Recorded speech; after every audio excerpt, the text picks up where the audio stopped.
Last session में भगवान कह रहे थे, श्री ऋषभदेव जी, कि जो ब्राह्मण हैं वो मेरी सत्व गुण वाली प्रतिमूर्ति हैं। उनके अंदर सत्व गुण, सम, दम, सत्य, दया, तप, तितिक्षा और ज्ञान, ये 8 गुण होते हैं ब्राह्मण के अंदर। तो वो सबसे ज्यादा पूजनीय हैं। लेकिन वो ब्राह्मण ऐसे होते हैं जो मुझसे कुछ भी नहीं चाहते, मोक्ष भी नहीं चाहते, राज्य आदि की तो बात ही क्या। तो अपने पुत्रों को शिक्षा दे रहे हैं। कहते हैं कि संपूर्ण चराचर भूतों को, जड़ और चेतन जो भी चारों तरफ दिखता है हमको, जिसको हम परसीव कर सकते हैं, उसको मेरा ही शरीर समझ करके, यानी कि all that is my manifestation, I manifest in all those forms, उन सबको मेरा ही शरीर समझकर शुद्ध बुद्धि से पद पद पर उनकी सेवा करो, सबकी सेवा करो। उनकी सेवा करना ही मेरी सच्ची पूजा है। और मन, वचन, दृष्टि और अन्य इंद्रियों की चेष्टाओं का साक्षात फल मेरा इस प्रकार का पूजन ही है। अगर इस तरीके से समर्पण भाव नहीं होगा, ऐसे चराचर जगत की पूजा नहीं करेंगे, सबको भगवान का रूप नहीं मानेंगे, तो ये जो महामोहमय काल पास है, जिसके समय से हर चीज गवर्न होती है, समय के कंट्रोल में हर कुछ है, उस काल पास से जो क्रिएटेड महामोह है, उस मोह से, अटैचमेंट से, बंधन से कोई नहीं छुड़ा सकता, अगर सभी चराचर को मेरा ही शरीर समझ करके सबकी सेवा नहीं करोगे तो। ये था लास्ट पार्ट, लास्ट सेशन का।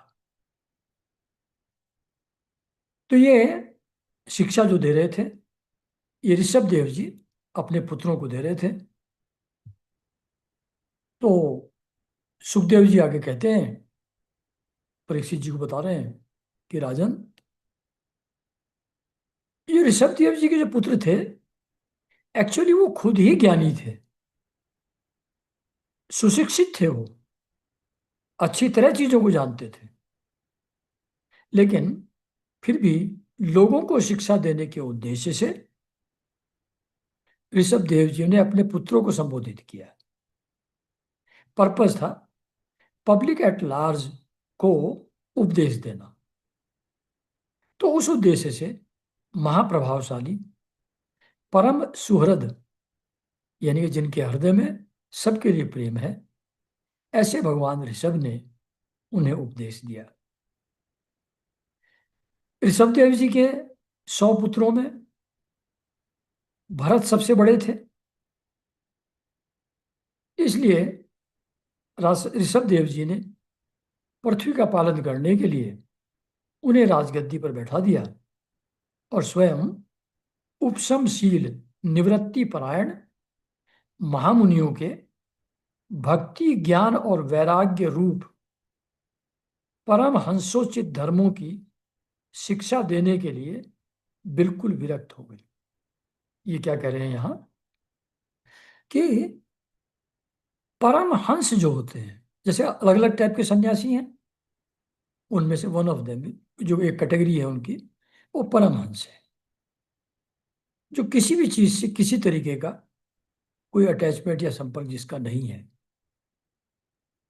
शरीर, वस्त्र आदि से भी जिसका संबंध नहीं है। तो वो परमहंस कैसे होते हैं, जो पूर्ण रूप से निवृत्ति परायण है, यानी कि जो किसी भी टाइप के एक्शन में भी इन्वॉल्व नहीं है। तो वो जो महामुनि है, जो परमहंस है, उनको भक्ति, ज्ञान और वैराग्य का संगम उनमें कैसा होता है, उसको दिखाने के लिए उन वृत्तियों को उन्होंने खुद अडॉप्ट किया, जबकि उनको जरूरत नहीं थी, वो तो भगवान ही थे, भगवान का रूप ही थे, अंश ही थे। लेकिन फिर भी ये परमहंस धर्म क्या होता है, इसका एक आइडियल प्रस्तुत करने के लिए पब्लिक एट लार्ज के सामने वो बिल्कुल राजपाट से विरक्त हो गए, केवल शरीर मात्र का परिग्रह रखा और सब कुछ घर पर रहते ही छोड़ दिया। मतलब टू स्टार्ट विद, घर पे जब रह भी रहे थे तब भी हर चीज को छोड़ दिया था उन्होंने। अब उन्होंने वस्त्रों का भी परित्याग कर दिया और सर्वथा दिगंबर हो गए, वस्त्रहीन रूप में घूमने लगे। बाल उनके बिखरे हुए थे, उन्मत्त जैसा, उन्मत्त सा भेद, यानी कि एक बिल्कुल जैसे पागल आदमी हो वैसा वेश धारण कर लिया। और जो यज्ञ हवन की अग्नियां हैं उनको भी त्याग दिया। उसके लिए शब्द यहाँ यूज करते हैं ये लोग कि अग्नियों को अपने में ही लीन कर लिया, जो यज्ञ हवन की होती, और सन्यासी हो गए और अपने देश से, ब्रह्मावर्त से बाहर निकल गए। क्योंकि वहां तो सब लोग जानते हैं, जानते हैं तो कुछ ना कुछ डिस्टरबेंस होता रहेगा, इंपॉर्टेंस का भान भी बना रहेगा क्योंकि मैं यहाँ का राजा था। तो उस सब चीज से छूटने के लिए वो अपने ब्रह्मावर्त देश से भी बाहर चले गए, सर्वथा मौन हो गए। कोई बात करना चाहता तो बोलते नहीं थे। जड़, अंधे, बहरे, गूंगे, पिशाच और पागलों की सी चेष्टा करते हुए वे अवधूत बने, जहां तहां विचरने लगे। कभी कभी नगरों और गांवों में चले जाते, तो कभी खानों, किसानों की बस्तियों, बगीचों, पहाड़ी गांव, सेना की छावनियों, गौशालाओं, अहीरों की बस्तियों, यात्रियों के टिकने के स्थान जो सराय वराय हुआ करती थी, उनमें विचरते रहते थे। वे किसी भी रास्ते से निकलते तो जिस प्रकार वन में विचरने वाले हाथी को मक्खियां सताती हैं, उसी प्रकार मूर्ख और दुष्ट लोग उनके पीछे हो जाते और उन्हें तंग करते, क्योंकि इनका भेष ही ऐसा बना हुआ था, पागल जैसा, वस्त्रहीन, बाल बाल भी बिखरे हुए हैं। तो ऑब्वियसली जो लोग हैं वो उनको पागल और बेकार समझ करके उनके पीछे होते, उनको तंग करते, कोई धमकी देते, कोई मारते, कोई पेशाब कर देते, कोई थूक देते, कोई ढेला मारते, कोई विष्ठा और धूल फेंकते, कोई अधोवायु छोड़ते और कोई खोटी खरी सुनाकर उनका तिरस्कार करते। किंतु वे इन सब बातों पर जरा भी ध्यान नहीं देते। मतलब जो अवधूत होते हैं, जो परमहंस होते हैं, they are not affected by anything. तो इसका एक आदर्श वो यहाँ प्रस्तुत कर रहे हैं। तो जो भी लोग करते थे उनके साथ दुर्व्यवहार, उस पर जरा भी वो ध्यान नहीं देते थे। और इसका कारण यह था कि भ्रम से सत्य कहे जाने वाले इस मिथ्या शरीर में उनकी अहमता ममता तनिक भी नहीं थी। बॉडी से कोई एसोसिएशन, ये शरीर मेरा है, ऐसा भाव उनके अंदर था ही नहीं। जो भी लोग कह रहे हैं या जो कर रहे हैं वो तो शरीर के साथ कर रहे हैं। शरीर के साथ जो हो रहा है उससे उनका कोई संबंध नहीं है, क्योंकि शरीर के साथ एकत्व उनका नहीं है। तो because of this non attachment with body, जो भी उनके साथ, उनके शरीर के साथ दुर्व्यवहार होता था उस पर वो जरा भी ध्यान नहीं देते थे, और इस कार्य कारण रूप संपूर्ण प्रपंच के साक्षी होकर अपने परमात्म स्वरूप में ही स्थित थे। तो बाहर जो है उसके वो सिर्फ दृष्टा है, ना उनमें उनका कोई कर्म इन्वॉल्व है, और ना वो किसी तरीके का रिएक्शन एक्सटर्नल सर्कमस्टेंसेस के प्रति देते हैं। सिर्फ दृष्टा है, नॉट अफेक्टेड बाय दैट, और अपने आत्मस्वरूप में ही स्थित रहते थे, और इसी स्थिति में विचरते रहते थे पृथ्वी पर। यद्यपि उनके हाथ, पैर, छाती, लंबी लंबी बाहें, राजा ही थे ना, कंधे, गले और मुख आदि अंगों की बनावट बड़ी ही सुकुमार थी, बड़ा डेलिकेट था।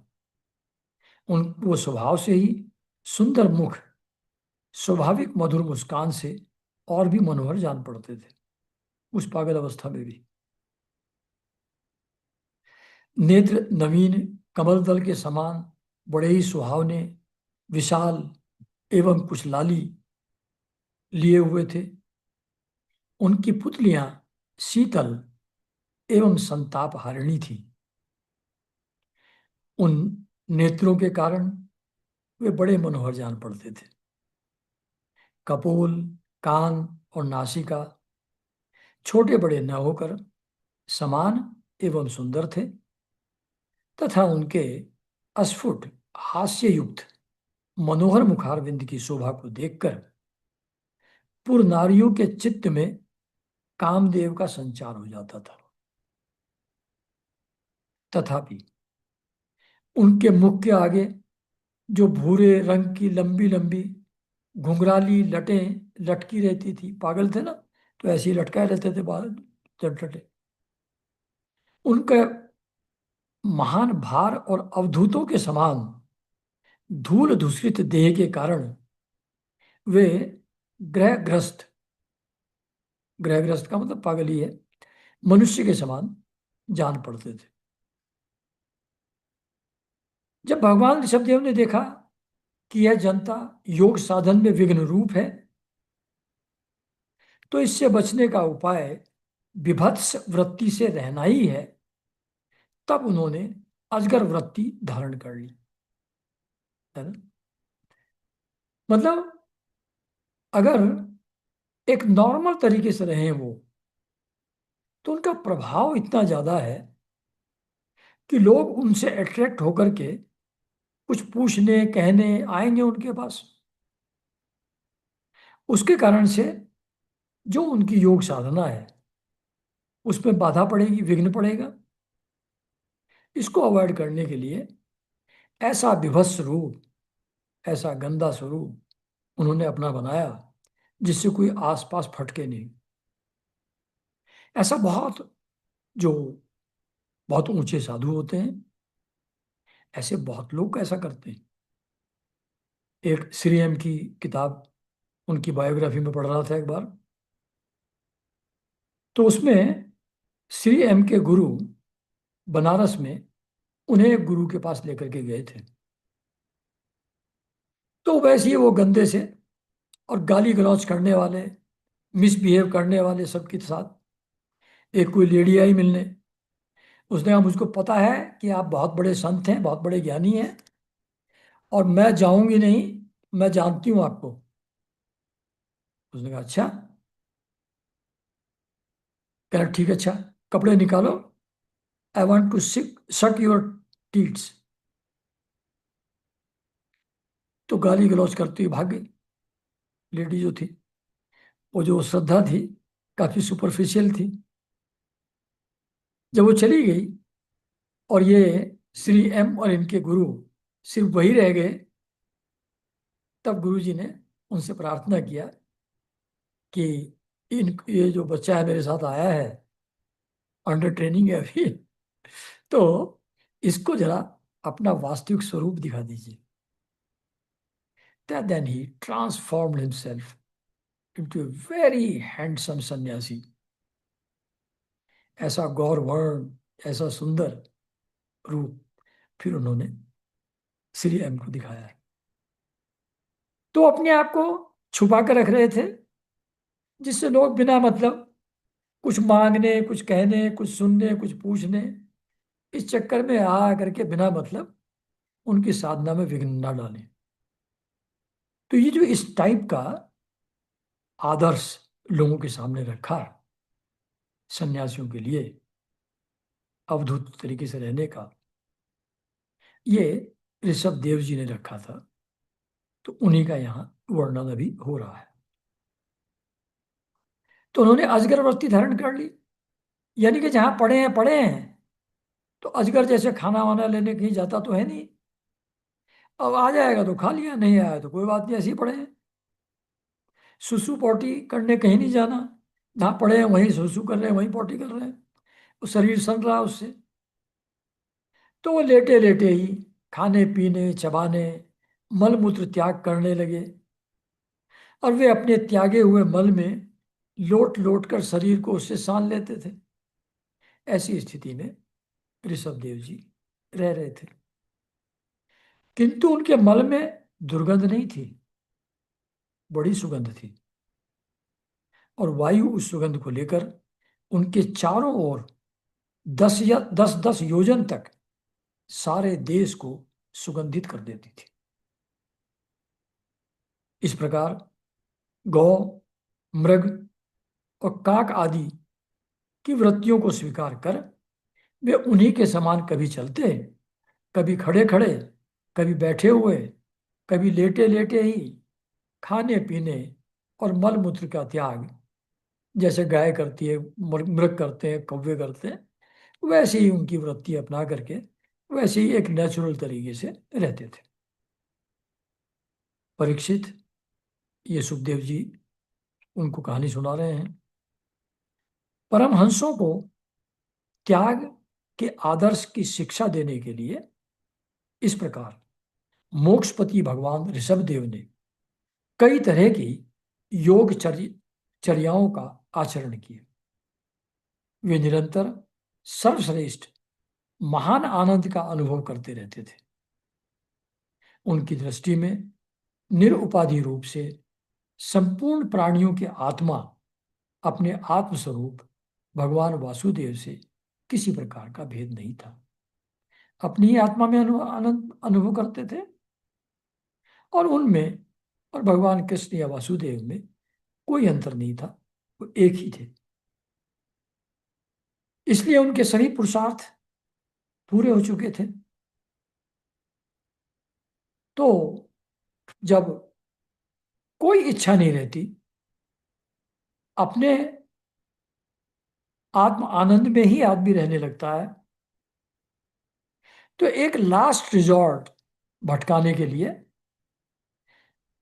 कुछ सिद्धियां उसके पास आती हैं, योगी के पास, उसको फिर से वापस खींचने के लिए। तो उनके पास आकाश गमन, मनोजवित्व, यानी कि ऐसी गति हवा की तरह कि जहां सोच ले मन, जो सोच ले वहीं पहुंच जाए, अंतर्धान गायब हो जाए, परकाय प्रवेश दूसरे के शरीर में एंटर कर जाए, दूसरों की बात सुन लेना, मन में भी जो आदमी सोच रहा है वो भी उनको सुनाई पड़ जाए, और दूर के दृश्य को देख लेना, मतलब किसी भी दूसरे देश में कहीं भी कुछ हो रहा है, किसी दूसरी स्थिति जगह पर जहां वो नहीं है, वहां क्या हो रहा है उसको भी वो देख सकते थे। इस प्रकार की सारी सिद्धियां उनके पास अपने आप ही आई सेवा करने के लिए उनकी, परंतु उन्होंने उनका मन से आदर या ग्रहण नहीं किया। He did not value them at all and he did not accept them. तो यहां पर चैप्टर 5वां समाप्त हुआ। अब छठा चैप्टर शुरू होता है। ऋषभ देव जी का देह त्याग, ये शीर्षक है। तो राजा परीक्षित ने पूछा कि भगवान, सुखदेव जी से पूछ रहे हैं, योग रूप वायु से प्रज्वलित हुई ज्ञान अग्नि से जिनके राग आदि कर्म बीज दग्ध हो गए हैं, यानी कि ऋषभ देव जी ने इतना ज्ञान ध्यान किया है कि उसकी जो ज्ञान अग्नि है, उससे कर्म वासना और कर्म वो तो ऑलरेडी जल चुके हैं, दग्ध हो चुके हैं। उनके अंदर तो न कोई कर्म करने की, न कोई फल की, न पाने की, किसी प्रकार की कोई इच्छा है ही नहीं। तो न कर्म करते हैं, न कर्म की वासना है। उनका बीज ही जल करके समाप्त हो गया है। तो ऐसे जो आत्माराम मुनि हैं, उनको अगर दैववश अणिमादि आदि सिद्धियां प्राप्त हो जाएं, तो उनको, क्योंकि राग द्वेष का कारण तो उनके लिए हो नहीं सकती वो, उनका अटैचमेंट तो सिद्धियों से हो नहीं सकता, क्योंकि उसका तो अटैचमेंट का तो बीज जल चुका है। तो he could not have been affected by these सिद्धियां। फिर भी उन्होंने उनको स्वीकार क्यों नहीं किया? इनके लिए तो कोई खतरा था नहीं, ये तो उसमें फंस नहीं सकते थे, ये तो उससे ऊपर उठ चुके थे। फिर इन्होंने एक्सेप्ट क्यों नहीं किया इन सिद्धियों को? ये बहुत इंपॉर्टेंट है आंसर जो यहाँ दिया है सुखदेव जी ने, कि इसको अगर जो नए नए योगी होते हैं, समाधि का अनुभव होता है, वो अगर इसको पढ़ लें तो उनका जीवन में बहुत बड़ी पॉजिटिव स्थिति बन जाए। तो क्यों एक्सेप्ट नहीं किया सिद्धियों को, ये क्वेश्चन है परीक्षित जी का।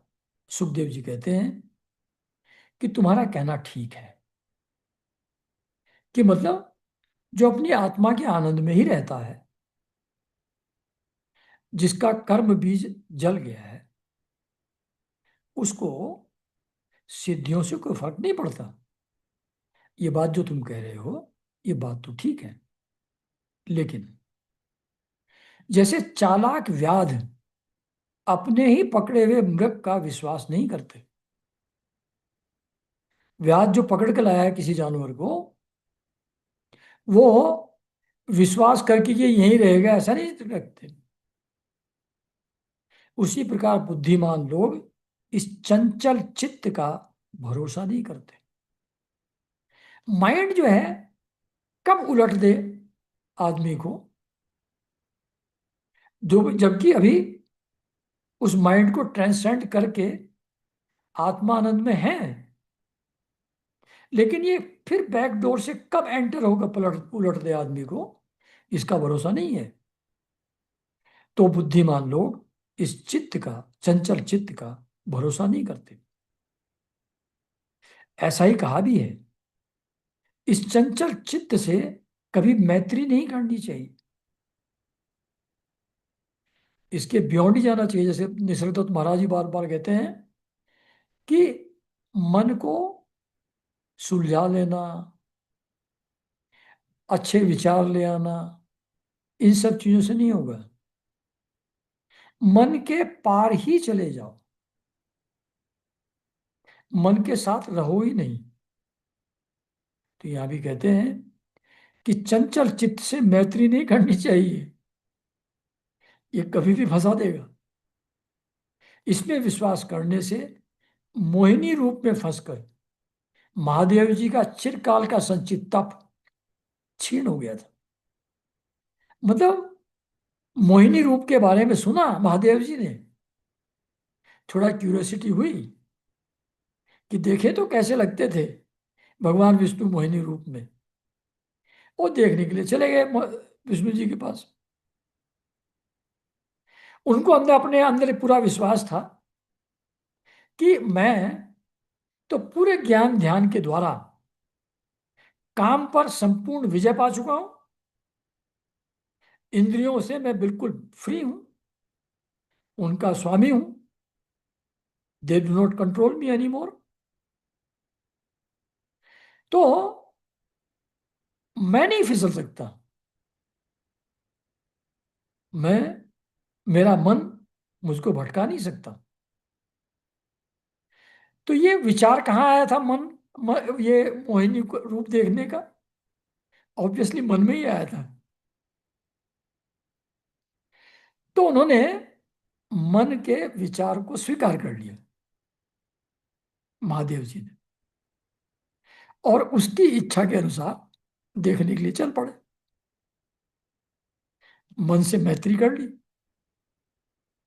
तो उसी में फंस गए, और मन, शरीर सब हाथ से निकल गया, दौड़ पड़े मोहिनी के पीछे। तो चिरकाल से संचित तप क्षीण हो गया उनका। और दूसरी बात, जैसे व्यभिचारिणी स्त्री जार पुरुषों को अवकाश देकर उनके द्वारा अपने में विश्वास रखने वाले पति का वध करा देती है। अभी आप लोग टीवी में भी न्यूज सुन रहे थे आजकल, है? तो जार पुरुषों को अवकाश देकर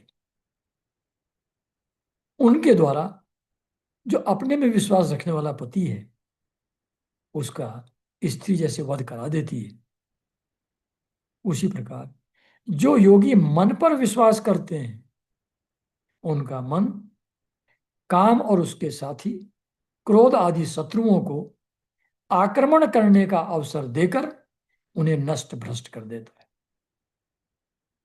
तो जितने भी हमारे, जिनको कहते हैं कि ये साधु भ्रष्ट हैं, बदमाश हैं, मर्डर कर रहे हैं, रेप कर रहे हैं और शोषण कर रहे हैं भक्तों का, धन के मामले में भी और फिजिकली भी, सेक्सुअल मामलों में भी,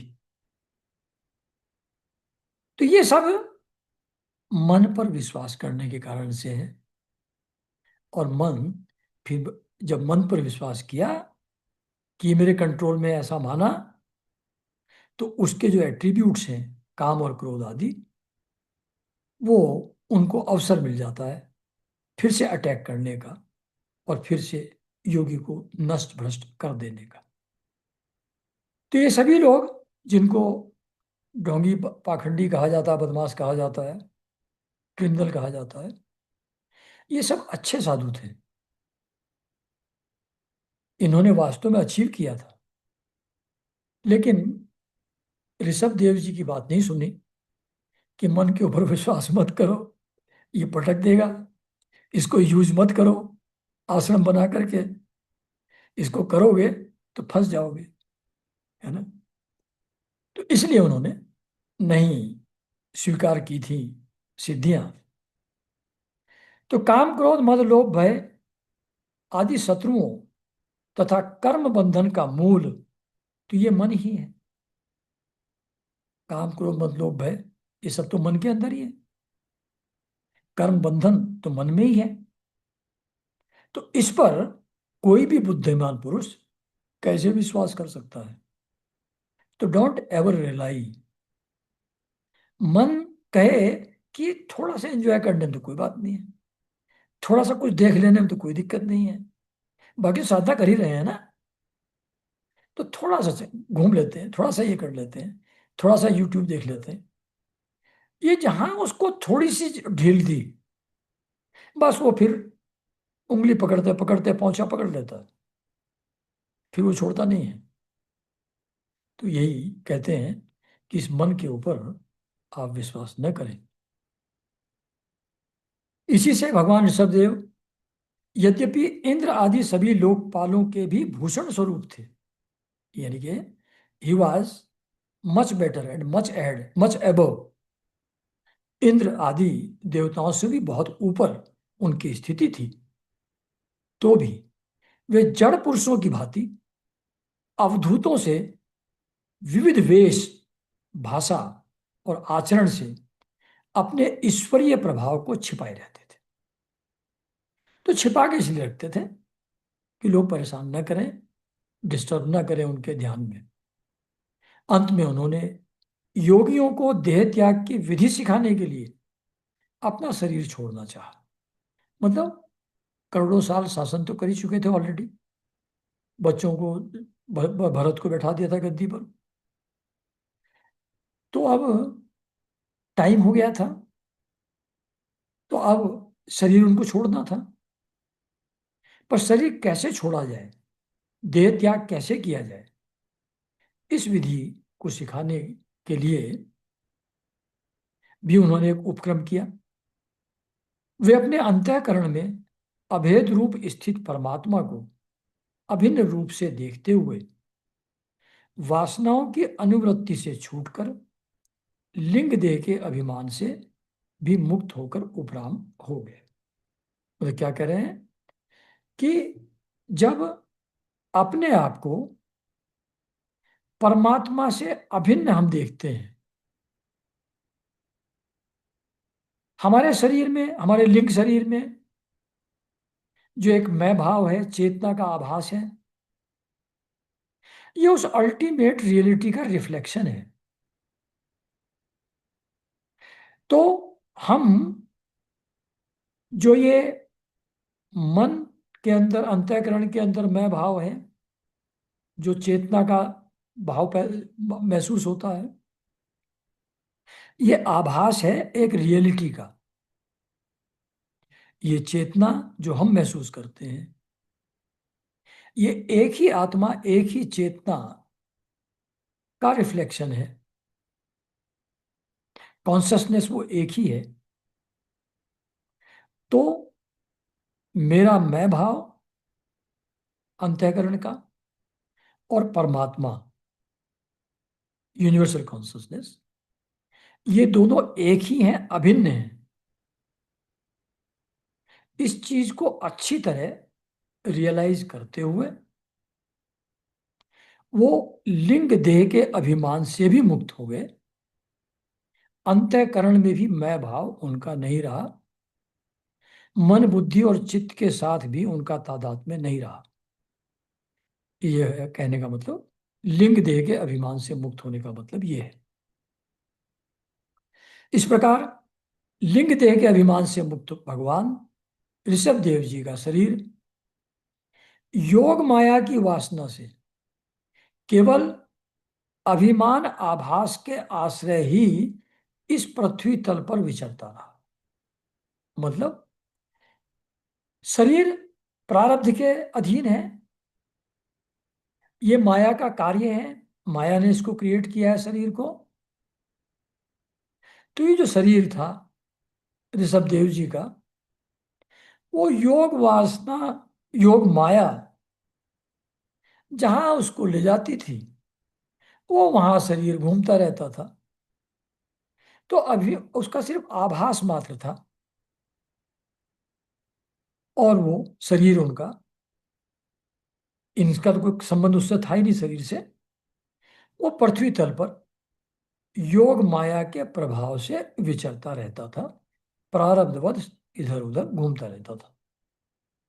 तो वो देववश कोंक, वेंक और दक्षिण आदि कुटक, कर्नाटक के देशों में गया, शरीर गया। मतलब वो नहीं कह रहे कि ऋषभ देव जी वहां गए, ये नहीं कह लिखा है।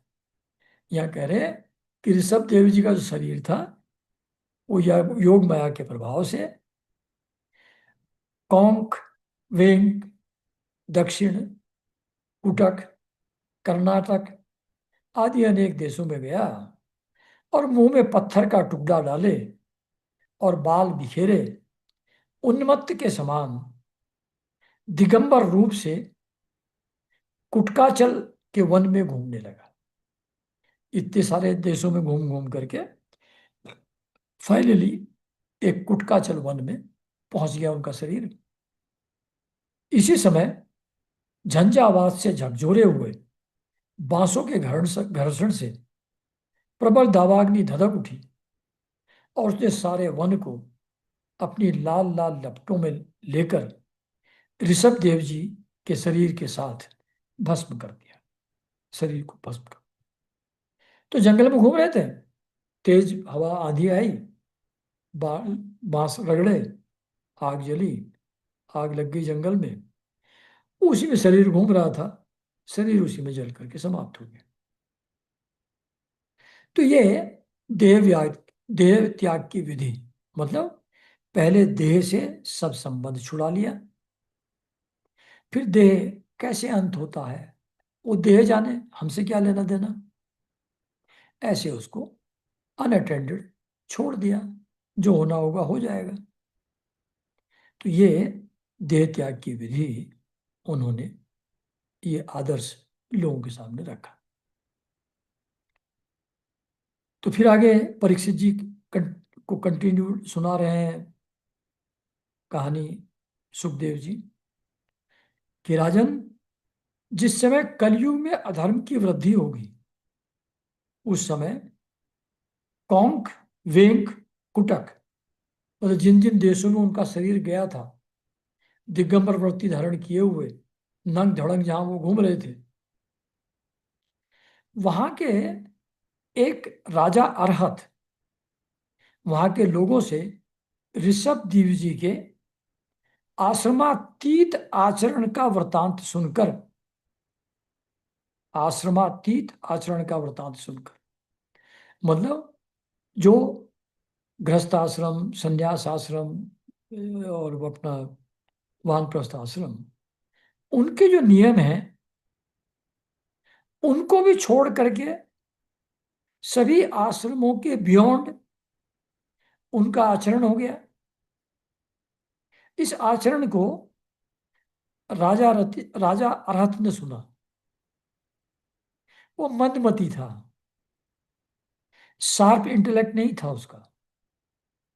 उसने सिर्फ बाहरी रूप ही देखा, अंदर की स्थिति से वो अवगत नहीं था ऋषभदेव जी की।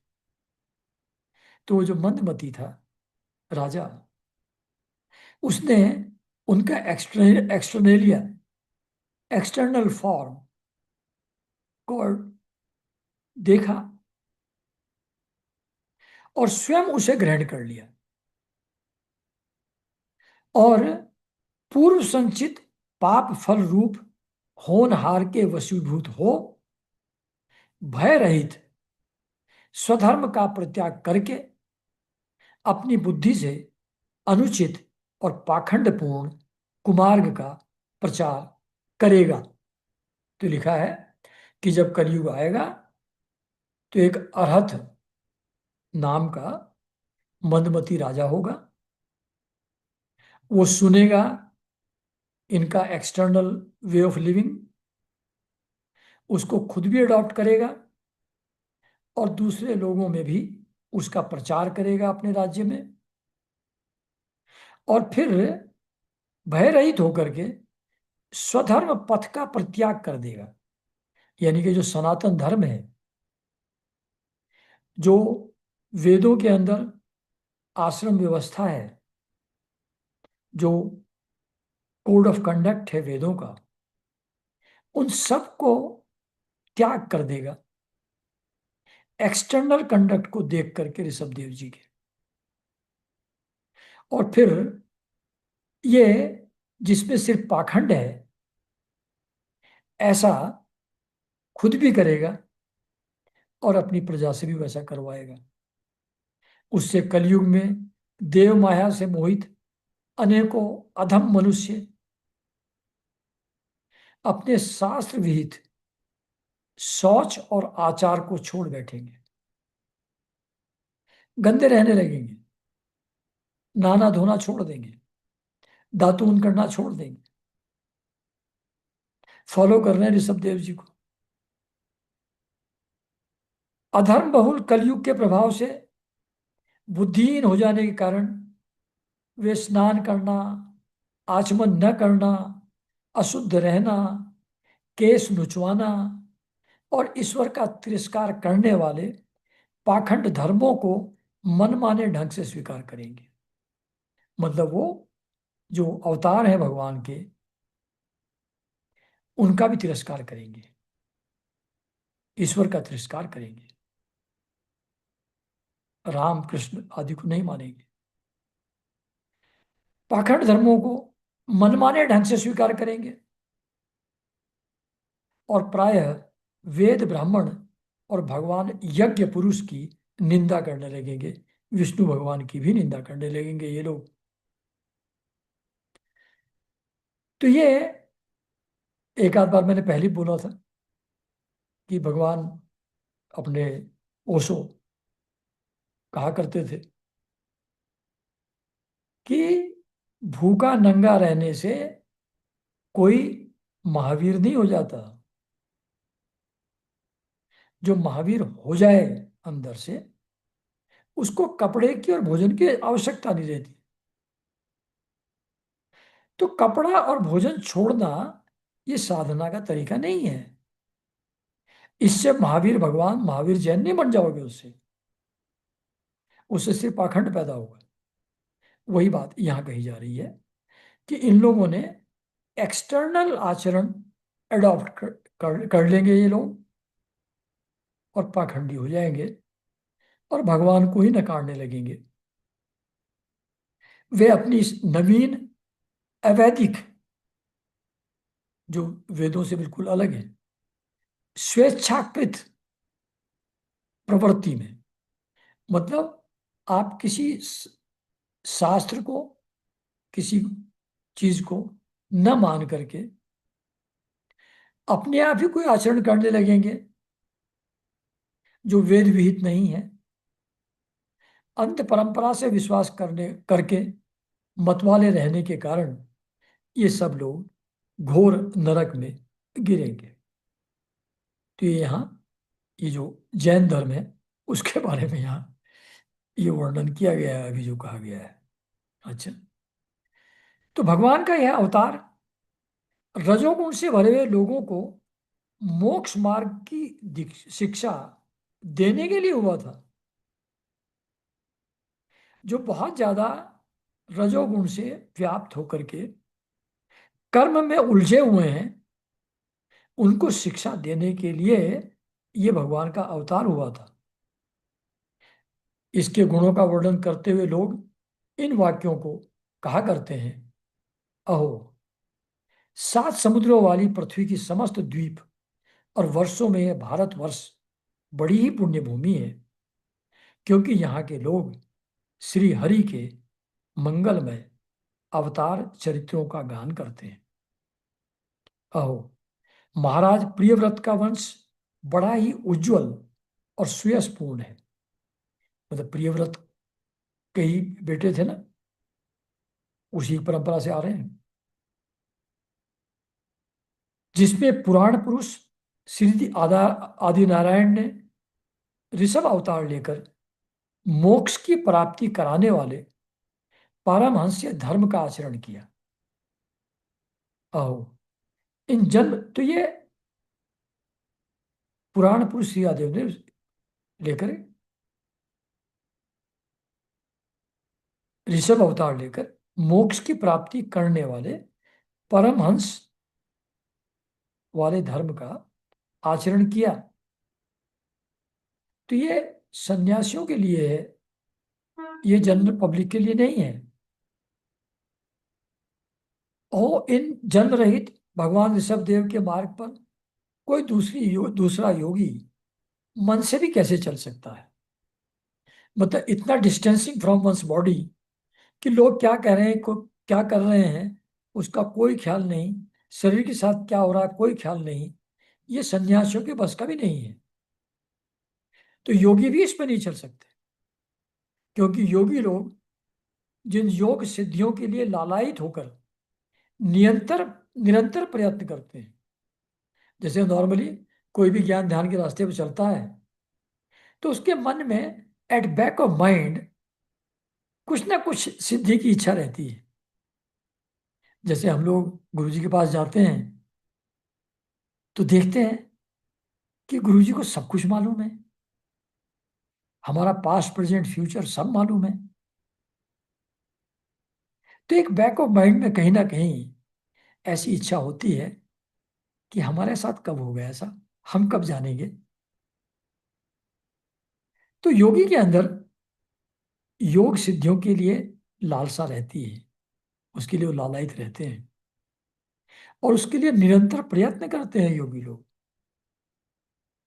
लेकिन जब ऋषभ देव जी के पास वो सिद्धियां आई, तो उन्होंने असत समझ करके, यूजलेस समझ करके, मायावी समझ करके उनको, उनका त्याग कर दिया। तो उनके जैसा कोई योगी भी कैसे हो सकता? तो इसलिए एक आध बार पहले बताया था मैंने कि जब समाधि की स्थिति किसी को प्राप्त हो जाए, मन के परे व्यक्ति चला जाए, साधक चला जाए, तो उसको कम से कम 7 साल, 12 साल या 24 साल अकेले रहना चाहिए, जिससे ये सिचुएशन नेचुरलाइज हो जाए। वो सिद्धियां विद्याएं जो हैं, पब्लिक के कांटेक्ट में रहेंगे तो वो यूज होने लगेंगी, उससे फिर गिरने का खतरा बढ़ जाएगा। अकेले बैठे हैं तो सिद्धियां, अब जंगल में मोर नाचा किसने देखा? तो सिद्धियां है भी अगर उसके पास, योगी के पास, लेकिन वो अकेला बैठा है, किसी कांटेक्ट में नहीं है, तो देर इज नो यूज। वो तो जंगल में नाचने वाला मोर है। और धीरे धीरे वो एक एक्स्ट्रा ऑर्डिनरी अचीवमेंट जैसा नहीं लगेगा, नेचुरलाइज हो जाएगा। फिर उनका अटैचमेंट विद दो सिद्धियां भी चला जाएगा, अगर मौन होकर के बहुत वर्षों तक समाधि की अवस्था प्राप्त करने के बाद बैठे रहे तो। तो जो ऐसा नहीं करते उनको प्रॉब्लम आती है। इस प्रकार तो उन्होंने, जिन सिद्धियों के लिए योगी निरंतर प्रयास करते हैं, जब वो सिद्धियां उनके पास आई तो उन्होंने तो उनका त्याग कर दिया, एक्सेप्ट नहीं किया। इसलिए उनके आचरण का कौन फॉलो कर सकता है, कौन योगी भी उनके रास्ते पे चल सकता है? ऐसा महान चरित्र था ऋषभ देव जी का। राजन, ये परीक्षित जी को एड्रेस कर रहे हैं, सुखदेव जी। इस प्रकार संपूर्ण वेद, लोक, देवता, ब्राह्मण और गौों के परम गुरु भगवान ऋषभ देव का यह विशुद्ध चरित्र मैंने तुम्हें सुनाया। यह मनुष्यों के समस्त पापों को हरने वाला है। जो मनुष्य इस परम मंगलमय पवित्र चरित्र को एकाग्र चित्त से श्रद्धा पूर्वक निरंतर सुनते या सुनाते हैं, उन दोनों को ही भगवान वासुदेव में अनन्य भक्ति हो जाती है। तरह तरह के पापों से पूर्ण, सांसारिक तापों से अत्यंत तपे हुए अपने अंतःकरण को पंडित जन इस भक्ति सरिता में ही नित्य निरंतर नहलाते रहते हैं। तो जो ज्ञानी लोग हैं, योगी लोग हैं, वो इस प्रकार की जो भगवान के मंगलमय पवित्र चरित्र हैं, जिनमें से एक ये ऋषभ देव जी का चरित्र जो अभी अभी हम लोगों ने पढ़ा, इसको जो लगातार सुनेंगे, सुनाएंगे, उनको भगवान वासुदेव में के प्रति भक्ति हो जाएगी, अनन्य भक्ति हो जाएगी। और जो ज्ञानी हैं, जो पंडित जन हैं, वो भी अपने आप को ऐसी मंगल में पवित्र चरित्र की जो कथाएं हैं, ये जो उनकी भक्ति सरिता है, इन कहानियों की, चरित्रों की, नित्य निरंतर उसमें अपने आप को नहलाते रहते हैं। इस जितने भी गुरु लोग हैं, वो सब भी धर्मशास्त्रों को, भागवत को पढ़ते रहते हैं। इसके माध्यम से ये भक्ति सरिता में नित्य निरंतर पहुंचे हुए साधु, योगी लोग अपने आप को नहलाते हैं। इससे जो उन्हें परम शांति मिलती है, इस सरिता में नहाने से, वह इतनी आनंदमय होती है कि फिर वे लोग उसके सामने अपने आप ही प्राप्त हुए मोक्ष रूप परम पुरुषार्थ का भी आदर नहीं करते। They are no more interested in मुक्ति। भक्ति में ही आनंद है, भगवान के मिलन में ही आनंद है। एक जगह वो कहते हैं, अपने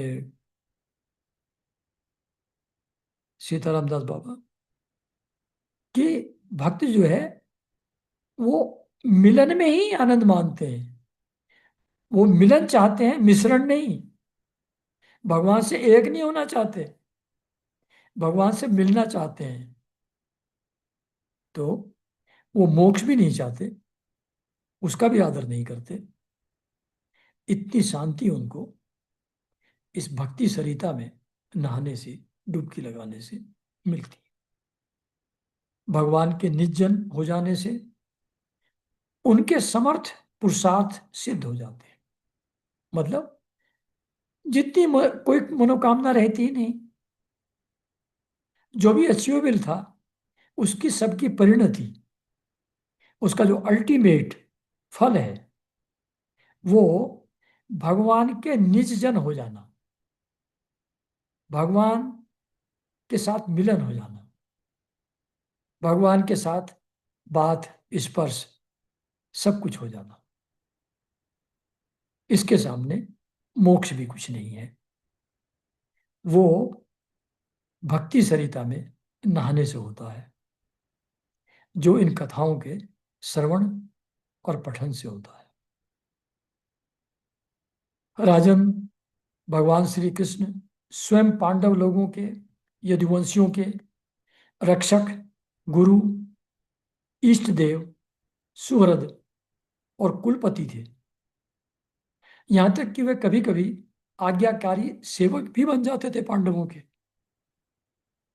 इसी प्रकार भगवान दूसरे भक्तों के भी अनेकों कार्य कर सकते हैं। जब कृष्ण भगवान इतने काम करते थे पांडवों के, तो भगवान ऐसे ही दूसरे भक्तों के भी अनेक कार्य करते हैं। एक किताब है भक्तमाल। भक्तमाल में ऐसी बहुत सारी कहानियां हैं जहां भक्तों का कोई काम पड़ गया, अब भगवान उसको पूर्ण करने के लिए अपने आप ही आगे, वो काम जो भक्त को करना था वो उसके बिना जाने भगवान करके चले गए। ऐसी कई कहानियां हैं। तो भगवान भक्तों के अनेक कार्य कर सकते हैं और इन्हें मुक्ति भी दे देते हैं, परंतु मुक्ति से भी बढ़कर जो भक्ति योग है उसे सहज में नहीं देते। मतलब भक्ति इज द अल्टीमेट थिंग। बाकी चीजें, भक्तों के कार्य करना, भक्तों को मुक्ति दे देना, ये लोअर लेवल की चीजें हैं। तो भक्ति उतनी आसानी से नहीं देते भगवान। यहाँ इस सेंटेंस को ऐसा लिखने का मतलब, तात्पर्य यह है कि भक्ति रैंक्स द हाईएस्ट, वो सबसे ऊपर है। बाकी सब जो भी मेथड्स हैं दे आर बिलो दैट। क्योंकि भक्ति में ही मैं भाव गलित होता है, भगवान ही सब कुछ है यह रह जाता है। अहंकार का नाश उसी में होता है। निरंतर विषय भोगों की अभिलाषा करने के कारण अपने वास्तविक श्रेय चिरकाल तक बेसुध हुए लोगों को, जिन्होंने करुणावश निर्भय आत्मलोक का उपदेश दिया और जो स्वयं निरंतर अनुभव होने वाले आत्मस्वरूप की प्राप्ति से सब प्रकार की तृष्णाओं से मुक्त थे, उन भगवान रसुदेव को नमस्कार है। तो ये क्या कह रहे हैं कि जो हमारे जैसे लोग हैं वो, हमारा वास्तविक कल्याण किस चीज में है उससे हम लोग बेसुध हैं, उसका हमको पता नहीं है। हम छोटी मोटी सांसारिक चीजें मिलने में उन्हीं को समझते हैं कि जैसे वो इम्पोर्टेंट है, उनको ही श्रेय कर अपने लिए समझते हैं। क्योंकि अपना वास्तविक श्रेय किस में है, वास्तविक मंगल किस में है, इससे हम जन्म जन्मांतर बेसुध रहे हैं। ऐसे लोगों के लिए ये जो ऋषभ देव जी हैं, उन्होंने ऐसे लोगों पर करुणा करुणा करके ये निर्भय आत्मलोक का उपदेश दिया। कौन सा उपदेश?